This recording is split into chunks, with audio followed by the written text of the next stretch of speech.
Today, I will introduce to you a psychological, mysterious, and thrilling film from 2009, called The Box. In July 1976, the deputy director of the NASA received an important notice from NASA's Mars project. It confirmed that they had successfully revived patient Arlington Stewart, who had previously been released from the burn treatment unit and transferred to an undisclosed location. Since then, this patient had constructed a device with an unclear purpose and began distributing it to individual households. 5 months later, in Virginia, Arthur and Norma Lewis were awakened at around 6 a.m. by the doorbell. When Norma went to the door, she saw a black car driving away and discovered a strange box on their doorstep. The couple decided to open it while having breakfast with their son Walter. Inside the box was a wooden box with a button, which could only be opened with a key. Along with the box was an envelope containing a note stating that Mr. Stewart would call them at 5 p.m., but they did not know who this person was. The Lewis family left the house and went to work. Walter went to school, and Norma went to her teaching job. At school, a student named Charles asked her why she was limping and demanded that she show her foot. Because she was asked to do so in front of the entire class, Norma had no choice but to remove her shoes and socks, allowing everyone to see her deformed foot. Afterward, Norma was called to the principal's office, where she was informed that the school would no longer offer a tuition discount for her son. At the same time, Walter began to have a nosebleed. This news made Norma very anxious, as her family was struggling with their monthly income. Meanwhile, Arthur, while working at NASA, watched a press conference about the discoveries made by the Viking 1 spacecraft on Mars, where he was the designer of the camera. He then went to the lab to continue working on a prosthetic leg for Norma. However, he was suddenly interrupted by one of his bosses, Norm Cahill, who brought him a letter informing him of the results of his astronaut application. Arthur was rejected because he failed the psychological test. Everyone found this decision quite strange. When Norma returned home, she received a visit from a man with a burned side of his face. It was Mr. Stewart, who came to explain the purpose of the box. He gave her the key to open the box with the button. He said that if Norma pressed the button, 2 things would happen. Someone she did not know in the world would die, and she would receive $1 million in cash, tax-free. To prove his intention, he handed Norma a $100 bill. Before explaining the rules in detail, Mr. Stewart said that he was not allowed to disclose any information about the identities of the box owners. Norma was also not allowed to discuss this with anyone other than Arthur, and she had only 24 hours to make a decision. At 5 p.m. the following day, Mr. Stewart would return to collect the box would be reprogrammed, and it would be sent to a new family. Before Norma could ask any more questions, Mr. Stewart quietly got into his car and left. A few hours later, Arthur returned home, and after the couple shared the bad news with each other, Norma told him about Mr. Stewart and the box. Unable to agree on what to do, they decided to leave the box in the safe and go to the theater. Meanwhile, Walter stayed at home with the babysitter, Dana. However, even at the movie theater, they couldn't stop thinking about the box and continued discussing it, unaware that someone was watching them. When they returned home, they took the box and examined it more closely. Eventually, Arthur opened the bottom of the box and discovered that it was completely empty inside. This made them wonder how they could know whether the button had been pressed or not, if they didn't make a decision quickly. If they couldn't resolve their financial issues, Norma would have to cancel her leg surgery. The next day, one of Arthur's colleagues, Jeffrey Carnes, received a call from his wife. She informed him that she had seen a woman being kidnapped in the grocery store. Jeffrey told her to go home and lock all the doors. However, he didn't know that he was being watched from a distance by the same person who had been following Arthur and Norma. After work, Arthur brought the $100 bill back to Norma. He informed her that the test results confirmed the bill was real. After a discussion, Norma decided to press the button. In another part of the city, the police arrived at a house after a neighbor called 911 reporting hearing screams and a gunshot. The police found the body of a woman and a little girl locked in the bathroom. A few minutes later, Mr. Stewart visited the Lewis family. He handed them a suitcase containing $1 million before leaving with the box, taking it to someone else they didn't know. Arthur followed him to the car and tried to return the suitcase, but Stewart ignored him and drove off. However, the couple managed to see his car's license plate and recorded it. At the police station, Norma's father, Dick Burns, was working on the case of the deceased woman. They discovered that she was Jeffrey's wife, but Jeffrey was nowhere to be found. Some witnesses reported seeing him run out of the house right after the gunshot was heard. That evening, Arthur gave Norma the prosthetic leg he had made. The leg fit perfectly and allowed her to walk without pain or limping. Later, they went to the party prepared for Norma's sister's wedding, where Charles was working as a server. Norma's parents held a raffle for donated gifts for the holiday, and the first winner was Arthur. He chose a simple brown box, identical to the one Stewart had left for them. After Charles made a peace sign to him, Arthur brought the box to the table and opened it with Norma. Inside, They found a photo of Stewart when his face was still intact. Shortly afterward, while drinking with Dick Burns, Arthur handed him Stewart's license plate number. He could use police resources to find out who this man really was. Arthur also couldn't help but notice Charles constantly staring at him. And he asked another guest about the boy. He felt frustrated when he heard that the boy had embarrassed his wife in front of the class. Meanwhile, a server with a bloody nose came to inform Norma that there was a call for her. It was Stewart, who warned her that there would be consequences if she had asked the police to investigate his car. After hanging up, Norma hurried out of the room when she heard noises outside. It was Arthur, confronting Charles harshly about what he had said to his wife. Not wanting to make a scene, Norma pulled him away and asked him to go home. However, when they got in the car, they discovered the words "no exit" written on their car window. Charles made a peace sign to them once again. Back inside the house, Dana was trying to entertain Walter while ignoring the figures outside the window. Eventually, both of them fell asleep. When the parents returned, Arthur offered to drive Dana back to where she was staying, and she said she was at a hotel. Before leaving, Dana began saying cryptic things, suggesting that she could understand what Arthur was going through. When Arthur asked if she had any advice, she replied that he should look into the light, then collapsed due to her nosebleed. Trying to find helpful information, Arthur looked into Dana's purse and found an ID card with her name as Sarah Matthews, which he pocketed.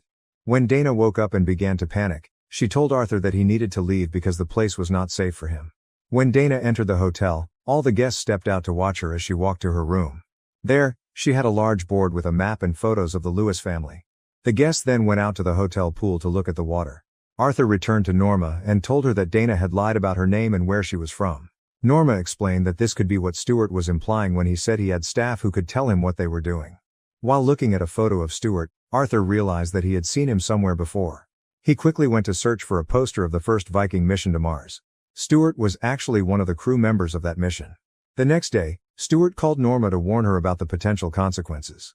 Norma demanded that he meet her in person. When Stewart said he was in the backyard, Norma noticed a strange man standing outside, staring at her with his mouth agape. Stewart hung up while Norma was trying to ask more questions. In the secret office behind the ventilation tunnels at NASA, one of the NASA staff members met with NASA's directors. He asked for more things that they were not allowed to explain. This time, it was a request for a hangar and a lunar lander for activities he could not disclose, but which would involve NASA staff. Kyle was unhappy with this request, but had no choice but to accept it. Arthur went to the police station to meet Dick and see if there was any information on the license plate he had found. The result showed that it was a NASA vehicle. When Arthur saw photos of Jeffrey's wife and learned that she had died at the same time the button was pressed, he requested to be taken to the crime scene. At Jeffrey's house, Arthur found a photo of Stewart and a document titled Human Resource Exploitation Manual, with several numbers beneath it. He took the photo, unnoticed by Dick. At the same time, Norma was shopping with her mother when a woman approached her. She said that the NASA was allowing Stewart to do whatever he wanted and NASA couldn't stop him. Particularly, the people he chose were all under 40, had happy families, and children. The woman handed Norma a piece of paper with a phone number. She told her to go to the Richmond Library and not to trust anyone, even her husband, before fainting from a nosebleed.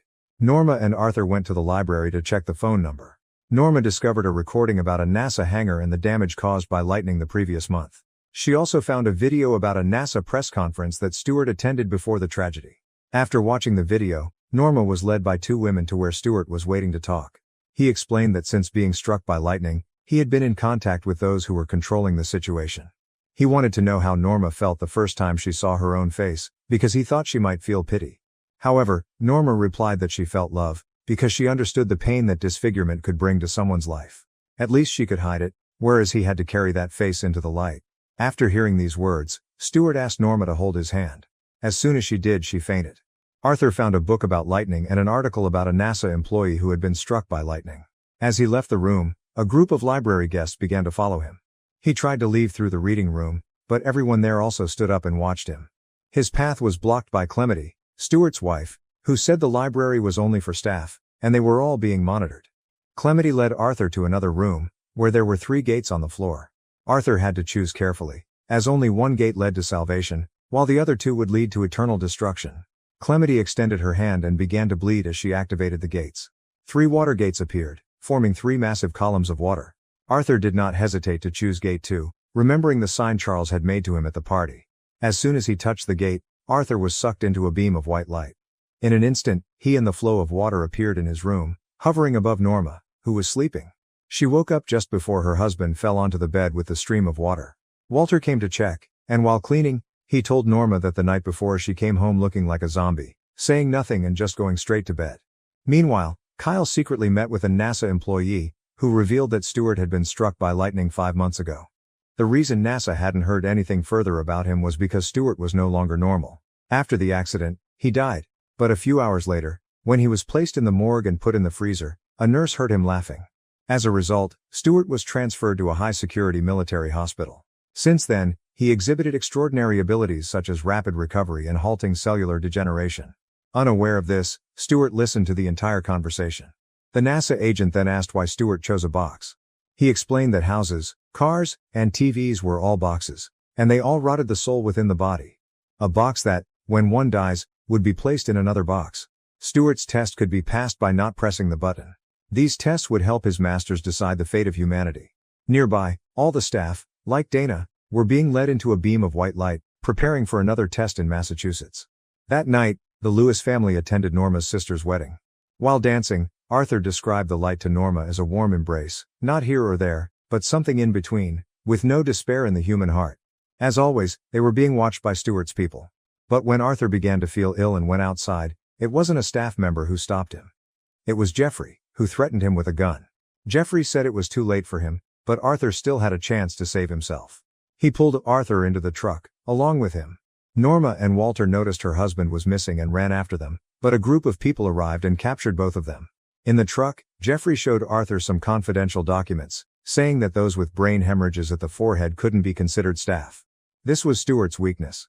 He hadn't figured out how to infiltrate someone's mind without them realizing it. Stewart controls all the important agencies like the FBI, but he can still be killed. They had taken Arthur's son to a hotel, just like they had done with Jeffrey's daughter. The boy was dropped into the pool, which was another gate. Jeffrey was forced to kill his wife for his daughter, who had gone through the same ordeal. Stewart had forced him to choose between them. The truck stopped when they discovered a man dressed as Santa Claus blocking the road. Immediately, they were struck by another vehicle, and it turned out the Santa was one of Stewart's agents. When the police arrived, they only found Jeffrey's body in the truck. Arthur suddenly found himself leaving a NASA hangar. Cahill was waiting for him and told him that any decision he made next would have consequences far greater than he could imagine. Arthur and Norma were taken back to their home, where Stewart was waiting for them with a final test. He had locked Walter in the bathroom after the boy was left blind and deaf. Now, the parents had to choose between two options. One is to spend the rest of their lives enjoying the money they have and dealing with a disabled child. Two is that Arthur could kill Norma, which would help Walter regain his senses, and the money would be deposited into an account he could access when he turns 18. Angry, Arthur grabbed the gun that Stewart had given them during the test and aimed it at his own head. But Stewart explained that it was pointless. Killing him would only send Arthur to prison with a story that no one would believe, and someone else would come to replace him. As Stewart left, Arthur and Norma rushed to the bathroom. However, the door was locked and they didn't dare kick it down because Walter was on the other side, unable to hear them and unable to move. Norma decided that she could no longer see Walter like that, so she asked Arthur to shoot her. After a passionate kiss, Arthur pulled the trigger and Norma died. At the same time, another couple in the neighborhood pressed the button on the box. Arthur returned to the bathroom door to talk to his son, but only heard Walter's call before the police arrived and took him away. However, instead of being taken away in a police car, Arthur was placed in the black NASA vehicle. Cahill reassured Arthur that he would take care of Walter, who was now looking at him through the window with his senses restored. Meanwhile, Stewart retrieved the box from another family's home and prepared to hand it over to a new person. Remember to subscribe and turn on notifications so you can watch more videos like this. Thank you for watching.